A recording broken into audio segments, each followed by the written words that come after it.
compartilhar minha tela com vocês.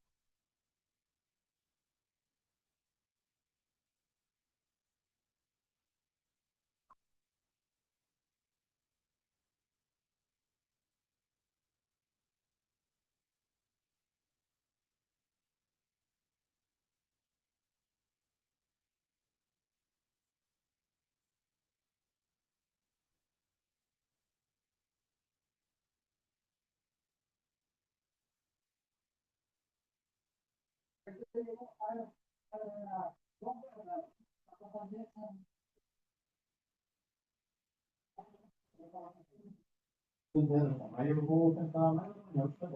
Eu não vai dar uma minha delícia, eu vou casar.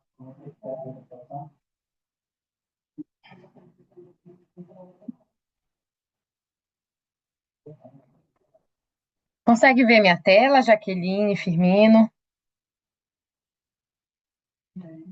Aqui Tudo sim. certo? Tudo certo. Correto. É, eu gostaria de começar a nossa aula de hoje reforçando o objetivo desse curso, né? Nós estamos ainda estudando sobre mulheres nas escrituras e como objetivo nessas aulas é que nós possamos identificar atributos nessas mulheres que nós podemos aplicar pessoalmente na nossa vida. E hoje, especialmente, eu gostaria de falar sobre. Nós vamos falar sobre duas mulheres.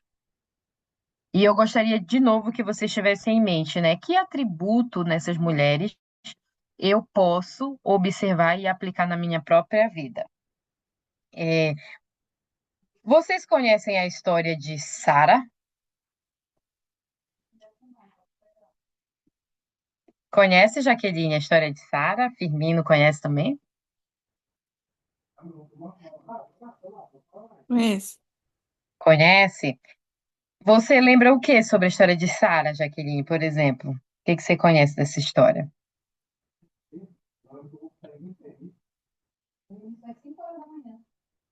É, ela foi esposa de Abraão, mãe de Isaac. Esposa de Abraão, mãe de Isaac, muito bem. E a Sara, ela é uma das mulheres que mais tem capítulos na Bíblia que falam sobre ela, né? E são do mais ou menos do capítulo 11 de Gênesis até o capítulo 23. Então, Sara, ela é citada como primeiro com o nome de Sarai, e ela era esposa também antes da mudança do nome de Abrão. E a gente vai entender por que que esse nome foi mudado. Ela enfrentou algumas dificuldades nas escrituras, né, que a gente encontra, algumas situações que ensinam algumas coisas para a gente, principalmente uma delas, e que se destaca, que ela tinha uma beleza estonteante e ela precisou confiar em um conselho ali do marido para poder ser protegida. Sara também mudou o nome, então antes era Sarai e ela teve uma mudança de nome, e a gente vai entender o porquê que ela mudou esse nome. É, e ela dá à luz, como a Jaqueline falou, a um filho. E já que você lembra se foi fácil ela ter esse filho? Se foi quando ela era jovem, ou se demorou, se foi rápido, se ele era, Hum. foi muito aguardado? Ele foi muito esperado, né, por ela. E foi muito difícil. Ela já tinha uma idade avançada, né, quando Isaac nasceu. É, isso mesmo. Ela já tinha uma idade avançadíssima, mas existia a promessa de que ela seria mãe, tanto ela quanto Abraão seriam pais, né, de uma multidão. E Sara morre aí com uns 127 anos. Então é uma mulher que é uma das mulheres que mais tem detalhes sobre ela nas escrituras. Sara, vamos para a família de Sara, né? Então, vocês viram que ela antes era chamada de Sarai. E dentro de uma genealogia, Noé é uma figura conhecida, né? Então, a descendência de Noé passa por Sem e Terá. Terá ele era o avô de Sara. E Sara era filha de um dos filhos de Terá, que era o Arã, que era irmão de Abraão, Abrão, né? E ele casa com Sarai. Então eles faziam parte da mesma família, né? Era um parentesco, inclusive, próximo. E isso é uma informação importante para nós. Sara, lá no capítulo 11, como eu falei para vocês, do capítulo 11 ao 23, Sara passa por várias situações, né? E eu gostaria que nós pudéssemos ler, vou compartilhar aqui com vocês, uma das situações que Sara passou, que mostra, né? Lembre-se do nosso objetivo, nós estamos procurando atributos que a gente pode aplicar na nossa própria vida. E um dos atributos que nós vamos extrair hoje é em Gênesis 11, né? Uma situação que Sara ela passou. Vou só compartilhar minha tela aqui com vocês. Sara, ela passa por uma situação, uma situação que ela precisou demonstrar obediência. E aí, deixa eu só abrir aqui. Acabei abrindo em inglês aqui para vocês. Eu vou pedir. Eu não sei se o Firmino está com a gente, mas vamos lá. Vou compartilhar aqui com vocês a minha tela. Já que você pode ler para nós, por favor, os versículos que.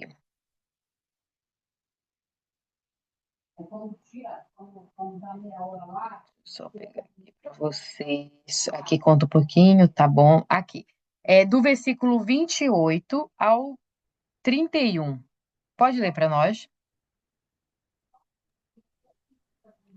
E morreu Arã, estando seu pai Terá ainda vivo, na terra do seu nascimento, em Ur dos Caldeus. E tomaram Abraão e Naor mulheres para si. O nome da mulher de Abrão era Sarai, e o nome da mulher de Naor era Milca, filha de Arã, pai de Milca e pai de Isca. E Sarai era estéril, não tinha filhos. E Terá tomou seu filho Abrão e Ló, filho de Arã, filho de seu filho, e sua nora Sarai, mulher de seu filho Abrão, e saiu com eles de Ur dos Caldeus para ir à terra de Canaã, e foram até Arã e habitaram ali. Obrigada, Jaqueline. Nesses versículos, mostra que o pai de Sara, ele morreu, Arã. E ele morreu até mesmo antes que Terá, né?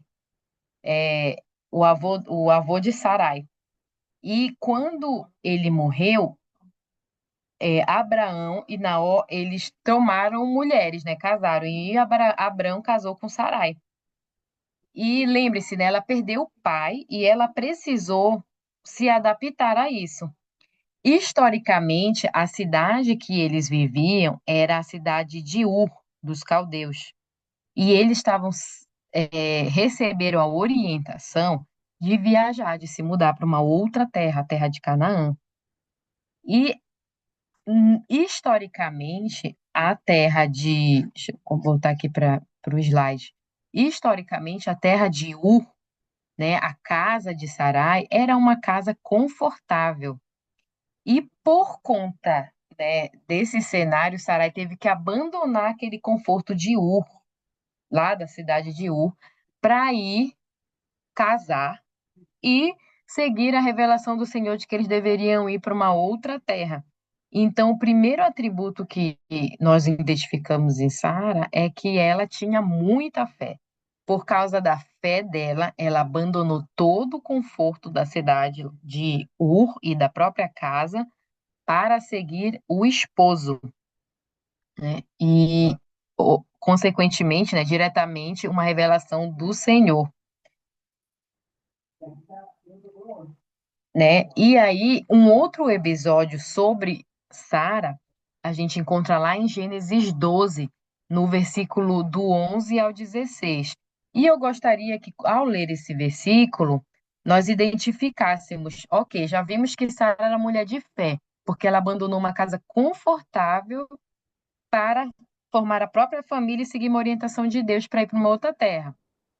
Agora, qual é a outra característica que nós identificamos em Sara, no capítulo 12 de Gênesis, que nós podemos também tomar como lição para as nossas próprias vidas? E aí eu vou pedir de novo para Jaque. Firmino, tá ouvindo a gente? Sim, estou.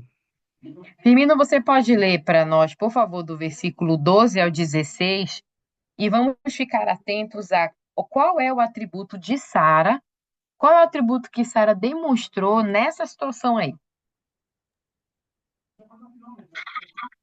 E acontecerá que quando os egípcios te virem, dirão: Esta é sua mulher, e, e matar-me-ão, e a ti guardarão em vida.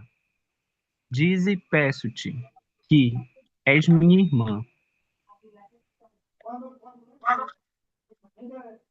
Dize, dize, peço-te, que és minha irmã, para que me vá bem por tua causa, e que viva a minha alma por causa de ti. E aconteceu que, entrando Abraão no Egito, viram os egípcios a mulher, que era muito formosa, e viram-na os príncipes de Faraó,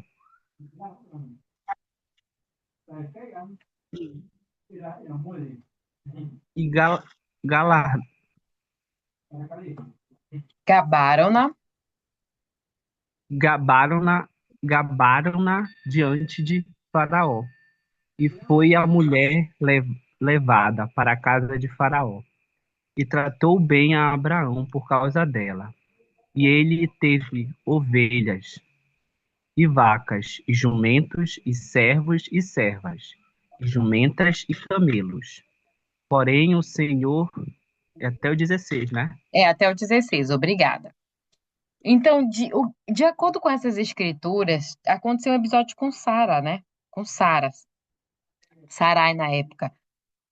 O que que aconteceu com ela e que atributos vocês percebem pela atitude dela? Por exemplo, ah, um exemplo de atributo, né? Ah, eu vejo o comportamento dessa pessoa, eu posso dizer que ela é gentil, posso dizer que ela é uma pessoa com fé. Então, né, um exemplo, de acordo com essas escrituras, que atributo vocês identificam em Sarai, diante dessa situação aí? Que atributo?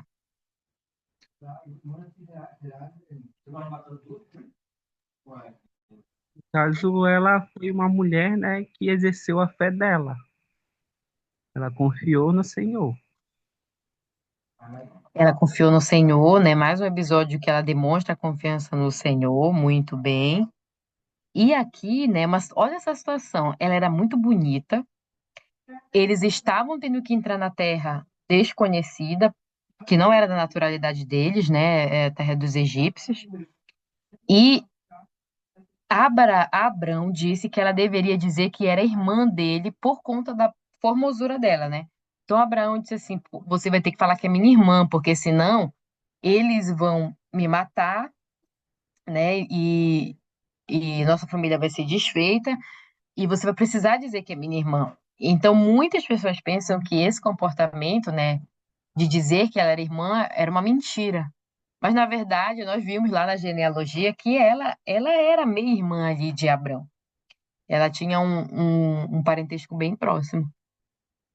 E nesse episódio, além da fé, que é importantíssimo que o Firmino comentou, mas Sara demonstrou lealdade, né? Lealdade àquilo que o patriarca da família, Abrão, e consequentemente ao que Deus demonstrou a Abrão que eles deveriam fazer como família. E o que significa para vocês esse atributo, ser leal? O que que é uma pessoa leal?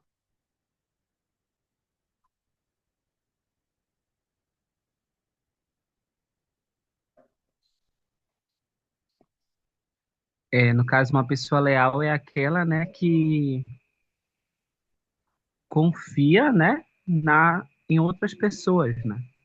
Ela tem essa lealdade, né? A pessoa vai falar algo para ela e ela segue aquele conselho, né? Uma pessoa que demonstra confiança. Muito bem. Você pode ler para nós, Jaqueline, o significado da palavra lealdade? No hebraico, emun significa estabelecido, confiável, fiel, verdadeiro. Também de forma abstrata significa confiabilidade. Lealdade tem por origem o adjetivo leal, que por sua vez provém do vocábulo latino legale. O adjetivo leal significa conforme a lei, com a lei, que não falta suas promessas, sincero, franco, honesto, fiel, dedicado. Lealdade significa qualidade de quem é leal, fidelidade, sinceridade, ação leal. Obrigada, Jaqueline. Então, tem alguns adjetivos aí que são similares ao que é leal, né? Sou honesta, fiel, dedicada, sincera. E eu pergunto para vocês, o que Deus deseja de lealdade sobre nós, sobre você? Em que nós devemos ser honestos, fiéis, fiel, dedicados, sinceros? Em que Deus deseja que nós sejamos e demonstremos lealdade, na opinião de vocês? É, na minha opinião, Deus ele quer que nós sejamos leal e honestos, né, ao momento que vivermos os mandamentos e guardarmos. Muito, muito bem, Firmino. Guardar os mandamentos é um comportamento de que nós estamos sendo leais. E também, complementando isso que o Firmino falou, nós demonstramos lealdade quando nós obedecemos uma revelação do Senhor. Então, Sara e Abraão receberam uma revelação e eles foram fiéis com aquilo, né? E Sara, ela foi leal ao compromisso dela como matriarca da família, de que eles seguiriam em proteção da família, recebendo e cumprindo as revelações que Deus tinha para eles. E vocês, né? Então, reflitam. O que Deus tem revelado a mim e à minha família que eu preciso demonstrar lealdade, que é um simbolismo da minha lealdade a Ele, tá? Reflitam isso e definam, né, que tipo de ação vocês podem fazer para demonstrar mais lealdade ao Senhor. Outro atributo, voltando, né, a gente já tá fazendo uma lista de atributos. Então, Sara era uma mulher de fé, era uma mulher leal. E também em Gênesis 18, do 1 ao 8, nós descobrimos uma outra característica de Abraão e Sara. Eu vou pedir para o Dixon estar com a gente.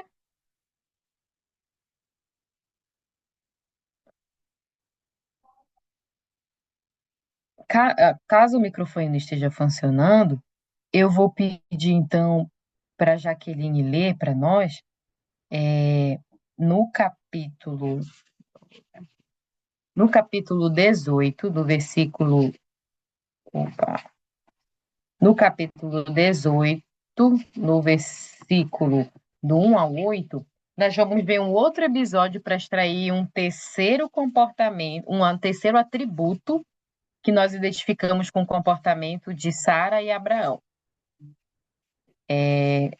Pode ler para nós, por favor, Jaqueline, do 1 ao 8.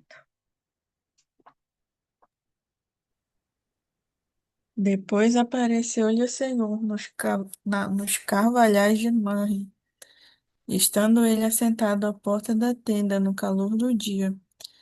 E levantou os seus olhos e olhou, e eis que três homens estavam em pé junto a ele. E vendo-os, correu da porta da tenda ao seu encontro, e inclinou-se à terra, e disse: Meu senhor, Se agora achei graça aos teus olhos, rogo-te que não passes de teu servo, que se traga já um pouco de água, e lavai os vossos pés, e recostai-vos debaixo desta árvore, e trarei um bocado de pão, para que fortaleçais o vosso coração, depois passareis adiante, porquanto por isso chegastes até vosso servo. E disseram, assim faze como disseste. E Abraão apressou-se em ir ter com a Sara a tenda. E disse-lhe, amassa depressa 3 medidas de flor de farinha e faze bolos. E correu Abraão às vacas e tomou uma vitela tenra e boa, e deu ao moço, que se apressou em prepará-la. E tomou manteiga e leite, e a vitela que tinha preparado, e pôs tudo diante deles, e ele estava em pé junto a eles, debaixo da árvore, e comeram. Jaqueline, de acordo com a leitura, né, desses versículos, o que que aconteceu aí que com Sara, né? Então, diante da tua leitura, o que que aconteceu? O que que estava acontecendo ali? Qual foi a atitude de Sara, de Abraão?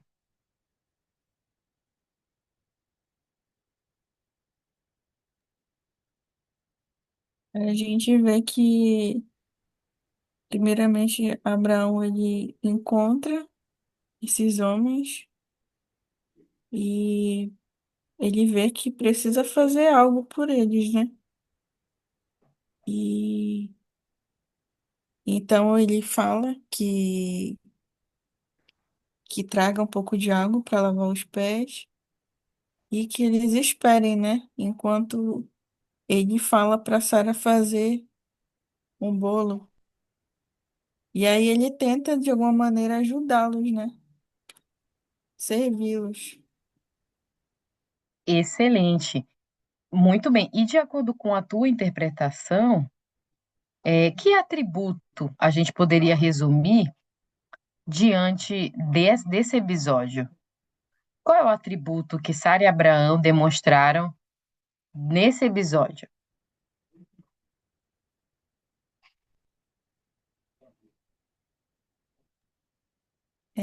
São vários atributos, né? Um deles é humildade, é compaixão, né? Pelo próximo, amor, né? Ao próximo. Então, eles estão demonstrando aí nessa situação que a gente precisa fazer quando a gente vê alguém que realmente precisa de ajuda. Compaixão, humildade, serviço. Muito bem. E aqui, né, eu trouxe um resumo de todos esses atributos que a Jaqueline comentou, mas a história, né, na Bíblia disse que tinham 3 homens santos. Esses homens, quando a gente olha as referências, eles eram anjos do Senhor. Então, eles eram homens que estavam a serviço de Deus. E esses homens estavam precisando de cuidados, né, de água para lavar os pés, alimentos e tudo mais. E a Jaqueline bem ressaltou que Sara e Abraão demonstraram compaixão e humildade porque eles serviram aqueles homens que estavam a serviço de Deus. Então, um terceiro atributo que a gente aprende com Sara e Abraão é sobre hospitalidade, né? Compaixão e hospitalidade. Eu trouxe aqui para vocês um trecho, né, de um romance que ele é bastante conhecido, tem até um filme, dos Miseráveis. E lá tem um carinha, o Jean, que ele tinha acabado de sair da prisão. Ele estava procurando um lugar, né, para se abrigar. E é, muitos fecharam a porta para ele. Por quê, né? Ele era um ex-presidiário. E as pessoas, elas demonstraram um certo preconceito com ele. Então ninguém quis abrigá-lo. Porém, um bom clérigo, ele estava ciente do passado dessa pessoa e ele o convida a entrar na sua própria casa. E ele fala algumas palavras bem compassivas para ele. Palavras que eu gostaria que nós pudéssemos ler e refletir, tá bom? Aí eu vou fazer uma pergunta depois para vocês. Alguém pode ler, por favor, essa frase, entre aspas, essa não é a minha casa. Então, essa foi a frase do clérigo para esse ex-presidiário que foi registrado para todo mundo. Aí ele convida ele para casa dele e fala essas palavras aí. É... O Andy, você consegue ler para nós, por favor? Sim. Esta não é minha casa, é a casa de Jesus Cristo. Esta porta não pergunta aos que entram se eles têm um nome, mas se têm uma dor. Se você sofre, se está com fome ou com sede, você é bem-vindo. Que necessidade tenho de saber seu nome? Além disso, antes que você me dissesse seu nome, você já tinha um que eu conhecia. Valjean arregalou os olhos admirado. É mesmo? Você sabia como me chamo? Sim, respondeu o bispo. Você se chama meu irmão. Excelente. Então, obrigada, Wendy. De acordo com essa frase, né, esse posicionamento do clérigo, qual foi a última vez que vocês foram recebidos por alguém? Não necessariamente na casa, né? Aqui pode ser que nós tenhamos exemplos sobre estar dentro de uma casa, né? A pessoa demonstrou hospitalidade conosco, ou nós demonstramos hospitalidade com alguém. Mas qual foi a última vez que nós exercemos ou fomos alguém que recebeu o conforto de alguém em nome de Jesus Cristo, né? Até como o clérigo fala. Qual foi a última vez que nós exercemos essa atitude com alguém, de ser hospitaleiro com a dor do outro?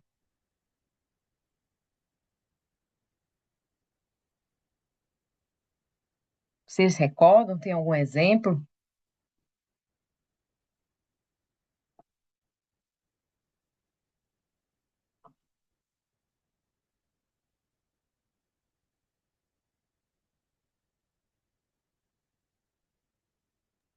Eu posso comentar? Pode. Recentemente, um colega meu da faculdade, ele sofreu um acidente de moto e ele fraturou o fêmur. É, quando eu soube disso, né, ele avisou que às vezes ele é uma pessoa que ele é do interior e ele veio para Belém para estudar, eu conheci ele na faculdade, né? Então, só que tudo isso é muito novo para ele, né? Cidade grande e a família dele é uma família bastante humilde, eles são agricultores no interior, então tudo muito novo para ele, sabe? Aquela história, primeiro filho que está fazendo graduação, tá fazendo um curso superior. Então, meio que a minha turma, a gente criou assim um cuidado com ele, sabe? De ensinar como é que anda por Belém e todas essas coisas. Então, quando ele sofreu esse acidente, eu não sei exatamente eu sei não sei exatamente por quê, mas me deu uma eu tive um sentimento muito forte de que eu precisava ajudar em alguma coisa. Ele estava internado, só que ele disse que a irmã dele já tinha ido para lá ficar com ele. Eu também estava doente, não podia acompanhar. Mas ele falou do que ele estava precisando. Ele estava precisando de uma cadeira de rodas, né, pra quando ele saísse do hospital. E eu dei um jeito que eu consegui a cadeira de rodas, né? Eu fiquei cansável, né? O Bruno até ficou assim. Ele não falou nada, mas ele ficou observando o quanto eu estava me mexendo para poder conseguir, né? Até que eu consegui e eu entreguei, tipo, tarde da noite lá na casa dele, que foi quando eu consegui ir lá, mas eu fui, entreguei. E os pais dele, assim, conseguiram vir às pressas para cuidar do filho. E eles não sabiam como me agradecer. E eu falei, você não precisa agradecer. Porque, assim, o sentimento que eu tive foi que eu não estava fazendo uma grande coisa, sabe? Para mim, era o mínimo que eu conseguia fazer. Mas o Senhor, ele me deu esse senso de urgência de poder ajudá-lo. E assim, ele não é uma pessoa que segue os princípios que eu sigo, né? É, ele segue princípios bastante controversos até, principalmente com questão de sexualidade, de como vive a vida, mas pensa numa pessoa maravilhosa. Mas há essa divergência, sabe, de princípios e valores. Só que nesse momento, Na verdade, nunca foi uma questão, né? Isso com o meu relacionamento com ele, sabe? Mas essa experiência me mostrou que acima de tudo, de todas de títulos e coisas que ele pode ser chamado, eu posso ser chamada, mas a gente, nesse momento, o Senhor mostrou que ele era um filho de Deus e ele mostrou que eu era um instrumento nas mãos do Senhor também, nas mãos dele. Então, Hum. eu senti muito forte o amor que o Senhor tinha por ele, o amor que o Senhor tinha pela família dele, sabe? E o amor que ele tinha por mim também, porque eu consegui ajudar, eu me senti tão feliz em ajudar. Eu não consegui fazer sozinha, eu tive que pedir ajuda do meu marido, eu tive que pedir ajuda do meu irmão.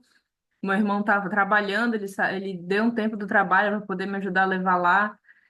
E eu toda hora pedindo desculpa para ele, que isso, irmão? Tipo, não tem problema não, sabe? Então eu senti muito É, forte essa relação, tipo, de fazer e não olhar para quem é, ou se essa pessoa é igual a mim ou parecida. Ele só tava precisando de ajuda e eu senti que eu devia ajudar. muito obrigada, Wendy, por compartilhar sua experiência. E é isso, né? Você demonstrou, assim como ilustrativamente o clérigo, né, demonstrou, né, com um ex-presidiário, de que você estava atento à dor da pessoa. E aí, a minha reflexão para todos nós é que nossa atitude seja de essa é a casa de Jesus Cristo, né? A minha casa é a casa de Jesus Cristo. Eu sou uma serva de Jesus Cristo. Então, a minha porta, a minha energia, as minhas atitudes vão sempre estar disponíveis para ajudar na dor de alguém, independente de qual seja o seu nome. Todos somos irmãos. O primeiro nome que nós recebemos depois de ser filhos de Deus é que todos nós somos irmãos, um dos outros. Então, minha reflexão para vocês é: como que eu posso demonstrar, assim como Sara e Abraão, mais hospitalidade à dor do outro?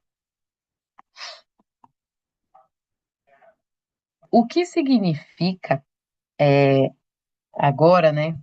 Nós falamos que Sarai se chamava Sarai, né? E depois ela se chama Sara. E o Senhor trocou o nome dela.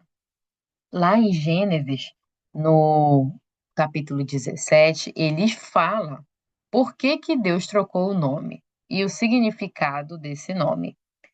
E por que que ele trocou, né? Sarai tinha um significado e ele trocou por Sara, que significava uma outra coisa. Eu vou pedir pro Firmino, pode ler para nós? Posso. Jeová prometeu descendência a seu amigo Abraão, que seria muito grande. Ele também mudou o nome dele. O nome dele não seria mais Abraão, mas sim Abraão, que significa Abraão, significa pai de uma multidão. Finalmente Jeová mostrou qual seria o papel de Sara nessa promessa. Jeová também mudou o nome dela. Em vez de chamar Saraia, que talvez significa briguenta, ela passou a se chamar Sara, o nome que todos nós já conhecemos. Mas o que significa o nome Sara? Significa princesa. Jeová explicou para Abraão por que tinha escolhido esse nome. Eu abençoarei e também darei a você um filho por meio dela. Eu abençoarei e ela se tornará nações. Reis de povos virão dela. Obrigada, Firmino. Eu pergunto, né? De acordo com essa explicação, né, de Gênesis 17, dos versículos 5, 15 e 16, teve uma mudança de nome. E qual é a promessa, né? Qual é a promessa que está vinculada a essa mudança de nome, né? essa mudança de nome foi para ajudar a lembrar de uma promessa. Qual é a promessa que Abraão e Sara receberam, que a mudança de nome serviu como lembrete dessa promessa? Qual foi essa promessa?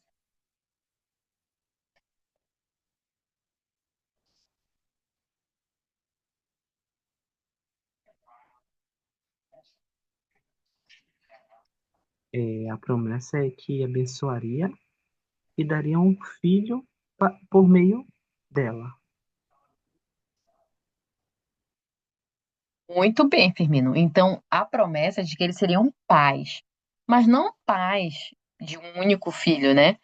Abraão significava pai de uma multidão de pessoas, de uma nação, e Sara, princesa, né? Que significava também que ela seria mãe dessa multidão de filhos. Agora vocês imaginem, eles eram avançados em idade, eles não, ela era dita como estéril, eles não tinham filhos, tá? Eles não tinham filhos. Imaginem a dificuldade para eles de acreditar naquela promessa. E assim como às vezes nós temos, assim como Sara e Abraão tiveram dificuldades pelas devidas evidências da vida, né? A vida estava mostrando um sentido totalmente contrário do cumprimento de uma promessa que eles tinham recebido. Do mesmo modo que o Senhor encontrou maneiras de lembrar dessas promessas, que outras maneiras vocês encontram que Deus envia para vocês, que lembra das promessas que ele oferece a você? Então, de novo, que lembretes vocês têm e encontram, que Deus dá a vocês esses lembretes, sobre as promessas que ele já prometeu para vocês?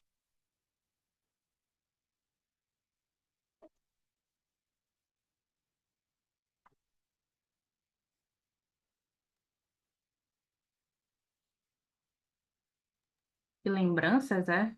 Que lembretes ele usa? Por exemplo, para Sara e Abraão, ele usou o nome, a troca do nome. Ó, vou trocar o nome de vocês, tem um significado. Esse significado é para lembrar de que eu vou cumprir a minha promessa com vocês, que vocês serão pais de uma multidão. Era uma promessa que parecia impossível de acontecer. Então, que outros lembretes Deus tem dado a vocês sobre promessas que ele já prometeu para vocês? Que lembrete? O que a gente vive que nos ajuda a lembrar dessas promessas? Eu Uma vejo das para mim é meu berço patriarcal. Pode falar, Jaque. era exatamente isso que eu ia falar. Um dos lembretes é a bênção patriarcal, né? Deus ele revela as bênçãos que tem nos prometido. Bênção patriarcal, então, mais específico que isso, né? Impossível. Então, existe dentro da nossa bênção patriarcal promessas específicas. E eu pergunto, por que que é tão difícil, às vezes, a gente confiar no tempo do Senhor para o cumprimento dessas promessas? Por que que é tão difícil?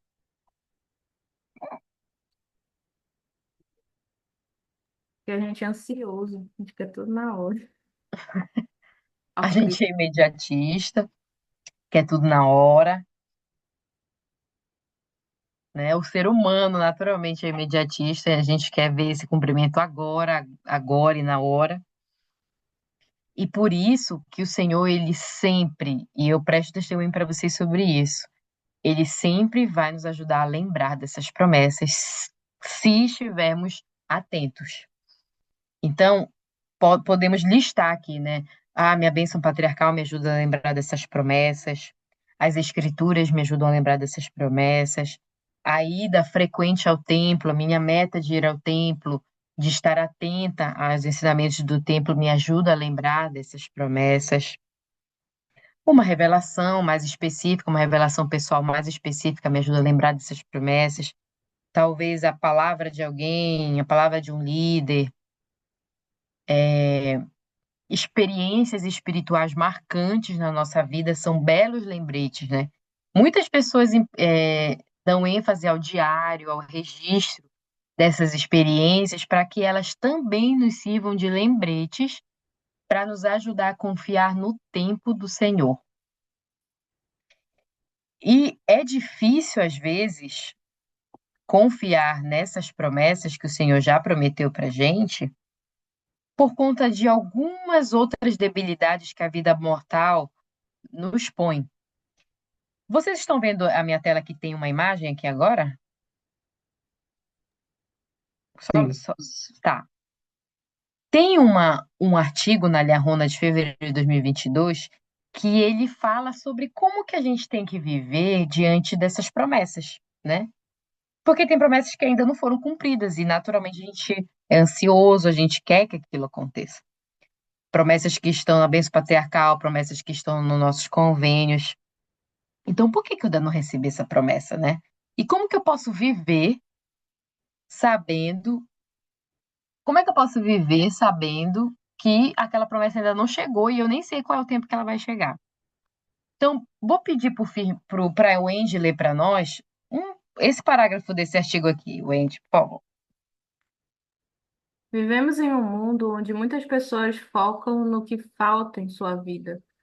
Muitos de nós começamos o dia com pensamentos de que não somos bons o suficiente e terminamos nos sentindo um fracasso. Talvez. Ih, peraí, mexi aqui sem querer. Deu um zoom enorme. Ai, peraí. Talvez sintamos que não temos tempo, dinheiro, energia, coragem, esperança, fé suficientes e assim por diante. Esse tipo de perspectiva dificulta nossa capacidade de enxergar o cumprimento de qualquer promessa. É verdade. Então, Wendy, qual é outra debilidade, outras debilidades que nós temos que nos dificulta de viver sem essas promessas e nessa expectativa, né? O que que dificulta normalmente as pessoas? É um pessimismo disfarçado de realismo, muitas das vezes. É bom a gente fazer uma leitura real da nossa situação, mas, assim, tipo, ter uma visão real da nossa situação atual é uma coisa. A atitude que a gente vai ter a partir disso é que vai definir se vai ser uma atitude positiva, otimista, ou uma atitude pessimista. Se eu vejo que eu estou tá me faltando fé, eu não vou, tipo, ai, tá me faltando fé. Poxa, eu sou tão desprovida de fé. Tu tem que buscar e ter mais fé, alimentar a fé, né? Por meio de ferramentas que estão ao nosso, à nossa disposição. Excelente, né, Wendy? Você falou uma palavra que é o pessimismo. E, e é natural que as pessoas sintam esse pessimismo, porque elas existem. O meio que a gente vive, ele favorece que a gente fique sem energia, que a gente se ache um fracasso, que a gente se ache incapaz. E é, a gente fica mais propenso a achar, poxa, essa promessa que está dito aqui, de que eu vou, né, ter forças, que eu vou ganhar isso, que eu vou casar, que eu vou ter minha família, que eu vou ter sucesso nisso aqui, né? Essas promessas que o Senhor nos faz, às vezes elas se tornam difíceis de lembrar e acreditar, porque a gente se concentra muito no que falta. E para terminar, eu gostaria de ilustrar para vocês aqui sobre esse pensamento, né, de pensar sempre naquilo que falta. Tem um livro que eu gosto muito, que esse eu trouxe aqui uma imagem para vocês, que o nome do livro é A Parte que Falta. Nesse livro, essa é um livro infanto-juvenil, né? Então ele é bem simplesinho a leitura, mas ele tem um ensinamento interessante. Tem essa bolinha aqui, que é ela, a jornada dela no livro é para buscar a fatiazinha desse círculo que falta, que tá, parece a boquinha dela, né? Então ela passa o livro todo cantarolando, que ela tá buscando essa parte que falta.